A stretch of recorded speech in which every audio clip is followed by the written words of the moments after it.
Welcome back, fellas, to another day in the NBA. It is Friday, March 28th, and we have a pretty good slate for you. 7 games, but they're all right games for today, and we do have 4 plays for you. Yesterday, coming off the back, I'll jump right into the recap, and then we'll go into the slate for today. Going off the recap of yesterday, we went 2-1 in the NBA, 6-3 overall on all of our plays. And the one play we missed was Chet Holmgren, which I really didn't hate the read as he started out the game with 6 shots straight out of the gate. He just shot like absolute booty cheeks, going 1 for 6 from the field. And then his next 3 shots, he also only made 1 out of. So he finished going 2 for 9 and then just kind of stopped shooting in general because he clearly was having an off day. You know, those beats happen, but outside of that, we had some pretty good reads on the other end of the slate. So we ended up going 2-1 out of the 3 games, and then we went 6-3 overall. With that being said, let's hop straight into the slate for today so we can fire through these bets. Obviously, again, today is March 28th, and we have Cleveland at Detroit to start out. Minus 7.5. I feel like Cleveland's going to blow the doors off this Detroit team that has no Cade Cunningham. So there is no Cade today. That is a massive, massive blow for this Detroit team in the passing game as well as just an overall scoring threat. Cade is dropping almost a damn near 23 a game.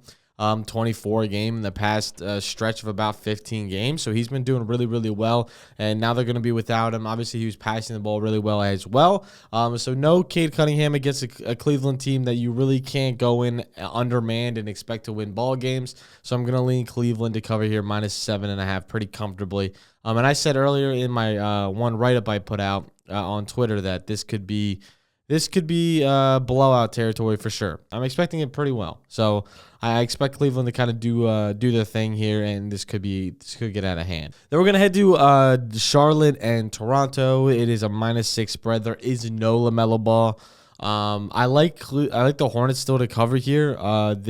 Manuel Quickly's playing. I think this is going to be a stay away for me. But again, it might be just my Hornets bias. But I want to say Hornets plus 6, if anything. That feels like just a far spread for a Toronto team that's just not good. I get Charlotte's not good either. But KJ Simpson hasn't been playing bad, who's been our sub point guard for LaMelo Ball. Obviously, we still have Mark Williams is playing. Miles Bridges is playing. So it's kind of tough for me to just say that Charlotte's going to do absolutely nothing here against a Toronto team that really stinks. Plus, Mark Williams has a really, really, really good matchup. So maybe he could cook here in this game. But I'm going to lean Charlotte plus 6 here. Then I'm going to go to the next game, which is the Clippers and Nets. Clippers are favored by minus 13. Love that spot here. The Clippers are playing with full health against a Brooklyn team that is just very underwhelming. I'm going to take the Clippers all day and the over at 215. I think that's a pretty good spot. The Knicks at Milwaukee, I really like this spot. It is an even game. Milwaukee's going to be starting Kevin Porter Jr. at the point guard.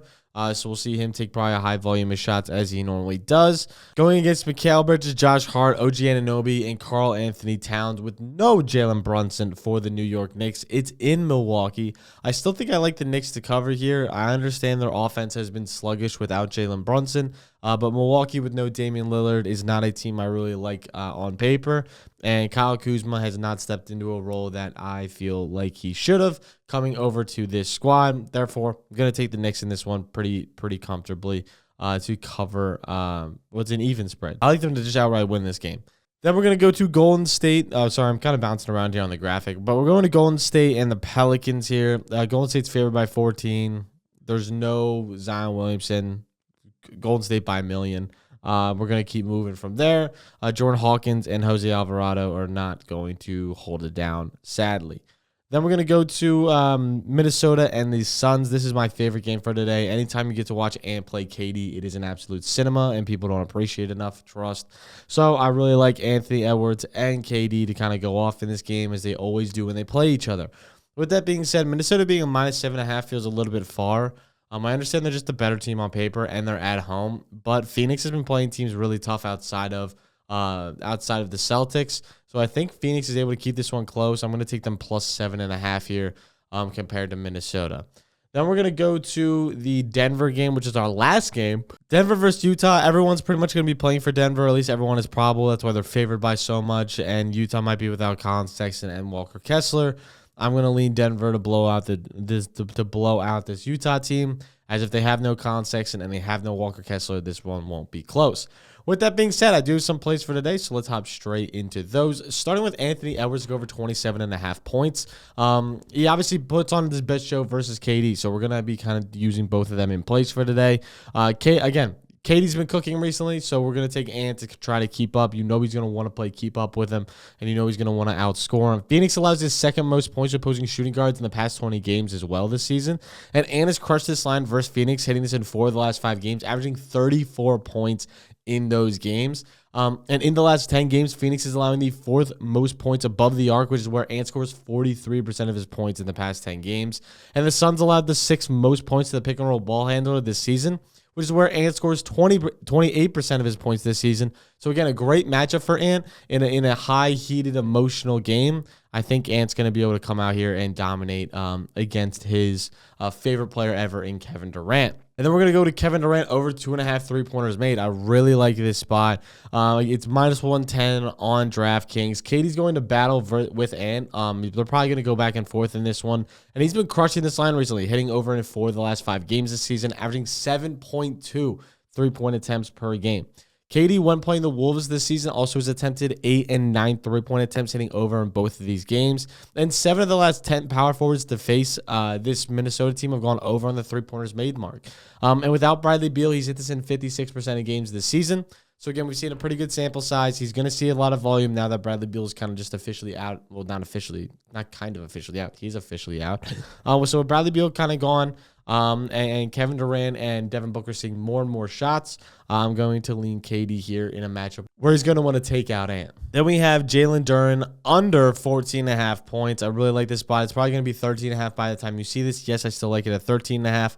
But he's gone under this line in 71% of games this season and every single game versus Cleveland this season. The game could turn into a blowout. Like I said, there's no Cade Cunningham. I think this one could get out of hand very fast. And without Cade, he's gone under this line in 6 of 7 games this season, averaging only 11 points per game in those games.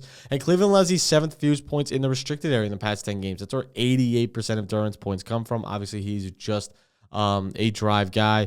He's not going to be taking any 3-pointers.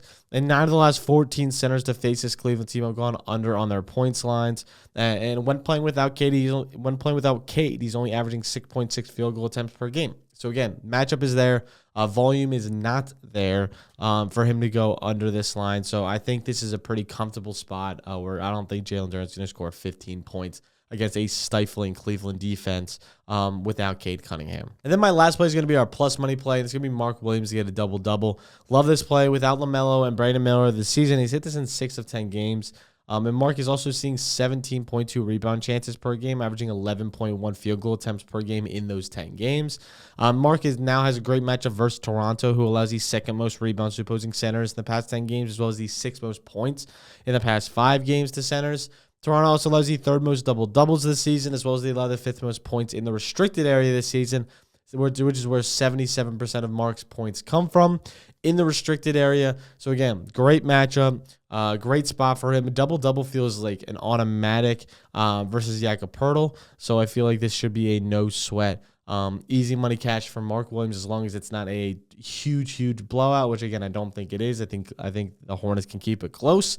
They've been playing pretty decent down the stretch, so I'm gonna lean Mark Williams to go over a double here for the plus money, which is obviously where we like to take the value in a game with no LaMelo Ball. Those are gonna be the plays for today. So make sure to let me know what you guys are taking in the comments below, what you guys like, what you guys don't like. Make sure if you're not in the Discord, you join the Discord. It's absolutely free, so make sure to take advantage of that. And I'll catch you guys next time. Peace.